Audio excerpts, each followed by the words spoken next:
തലസ്ഥാന നഗരം സന്തോഷ് നഗരം എന്ന സന്ദേശവുമായി LDFന്റെ പ്രകടന പത്രിക പുറത്തിറക്കി. 3600 കോടി രൂപ മുതൽ മുടക്കിൽ തിരുവനന്തപുരത്ത് ജീനോം സിറ്റി സ്ഥാപിക്കും. തമ്പാനൂർ റെയിൽവേ സ്റ്റേഷനിൽ നിന്ന് KSRTC ബസ് ടെർമിനലിലേക്ക് എക്സലേറ്റർ സംവിധാനം തുടങ്ങിയവയാണ് പ്രകടന പത്രികയിലെ വാഗ്ദാനങ്ങൾ. BJPയുടെ വാഗ്ദാനങ്ങൾ വെറും തെരഞ്ഞെടുപ്പ് തട്ടിപ്പാണെന്നും V. ജോയ് MLA പറഞ്ഞു. 10 ലക്ഷത്തിലേറെ ജനസംഖ്യയുള്ള തിരുവനന്തപുരം നഗരം 2050-ൽ എങ്ങനെയായിരിക്കണം എന്ന കാഴ്ചപ്പാടിലാണ് LDFന്റെ പ്രകടന പത്രിക. ജനങ്ങളിൽ നിന്ന് അഭിപ്രായം സ്വീകരിച്ചാണ് പ്രകടന പത്രികയ്ക്ക് രൂപം നൽകിയത്.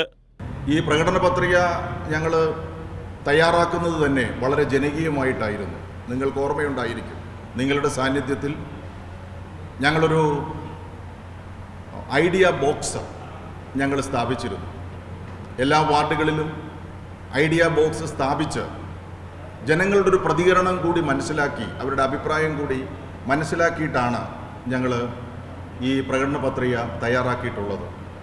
7361 പേരാണ് അവരുടെ അഭിപ്രായങ്ങൾ മെയിലിലൂടെയും ഈ ഐഡിയ ബോക്സിലൂടെയും ഞങ്ങൾക്ക് നൽകിയിട്ടുള്ളത്. ആ അഭിപ്രായങ്ങൾ കൂടി ചേർത്തുകൊണ്ടാണ് ഈ പ്രകടന പത്രിക ഞങ്ങൾ തയ്യാറാക്കിയിട്ടുള്ളത്. ക്യാപിറ്റൽ സിറ്റി, ഹാപ്പിനെസ് സിറ്റി എന്നുള്ളതാണ് ഞങ്ങളുടെ ഏറ്റവും ഹൈലൈറ്റ് ചെയ്യുന്ന ഭാഗം. അതുതന്നെയാണ് തലസ്ഥാന നഗരം സന്തോഷ നഗരം എന്നുള്ളതാണ്. ക്യാപിറ്റൽ സിറ്റി, ഹാപ്പിനെസ് സിറ്റി എന്നുള്ള സ്ലോഗൻ വെച്ചുകൊണ്ട് തലസ്ഥാന നഗരം സന്തോഷ നഗരം എന്ന നിലയിലാണ് ഞങ്ങൾ ഈ പ്രകടന പത്രിക അവതരിപ്പിക്കുന്നത്.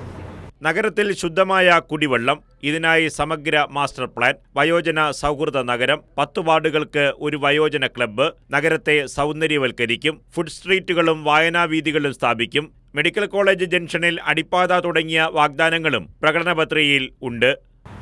ഞങ്ങളൊരു സ്ലോഗൻ വയ്ക്കുന്നത് നഗരഭരണം സദ്ഭരണം എന്നുള്ളതാണ്. സദ്ഭരണത്തിൻ്റെ പ്രധാനപ്പെട്ട ലക്ഷ്യമെന്ന് പറയുന്നത് നഗരസഭയിൽ ഒരു ആവശ്യത്തിന് വരുന്ന ആളുകളെ സംബന്ധിച്ചിടത്തോളം വളരെ വേഗം അവരുടെ ആവശ്യങ്ങൾ പരിഹരിച്ചു തിരിച്ചു പോകാൻ അവർക്ക് കഴിയണം. സന്തോഷത്തോടു കൂടി ആവശ്യങ്ങൾ പരിഹരിക്കാനുള്ള നൂതനമായിട്ടുള്ള പദ്ധതികൾ ആവിഷ്കരിക്കപ്പെടണം. മുമ്പ് നേരത്തെ ടാക്ക് വിത്ത് മേയറോട് സംസാരിക്കാം എന്നൊരു പരിപാടി ഉണ്ടായിരുന്നു.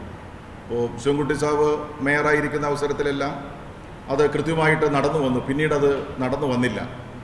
അത്തരം മേയറോട് സംസാരിക്കാം എന്നുള്ള പദ്ധതി വീണ്ടും ആവിഷ്കരിക്കണം എന്നുള്ളതാണ് ഞങ്ങൾ ആലോചിക്കുന്നത്.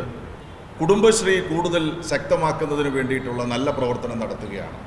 ഇപ്പോൾ 5144 കുടുംബശ്രീ യൂണിറ്റുകളാണ് ഉള്ളത്. അത് ഒരു 10,000 വർദ്ധിപ്പിച്ച് അവരുടെ ലഘു സമ്പാദ്യ പദ്ധതിയും അവരെ പൊതുധാരയിലേക്ക് കൊണ്ടുവന്ന് സാമ്പത്തികമായിട്ട് അവളെ ഉയർച്ചയിലേക്ക് കൊണ്ടുവരുന്നതിനുള്ള നല്ല പ്രവർത്തനം നടത്താൻ വേണ്ടിയിട്ട് അതിൻ്റെ ഭാഗമായിട്ടുള്ള കാര്യങ്ങൾ ഇതിനകത്ത് ഉൾക്കൊള്ളിച്ചിട്ടുണ്ട്. തമ്പാനൂർ റെയിൽവേ സ്റ്റേഷനിൽ നിന്ന് KSRTCയിലേക്ക് മേൽപ്പാലം സ്ഥാപിക്കുമെന്നും ഇടതുമുന്നണിയുടെ പ്രകടന പത്രികയിൽ പറയുന്നു. കൈരളി ന്യൂസ്, തിരുവനന്തപുരം.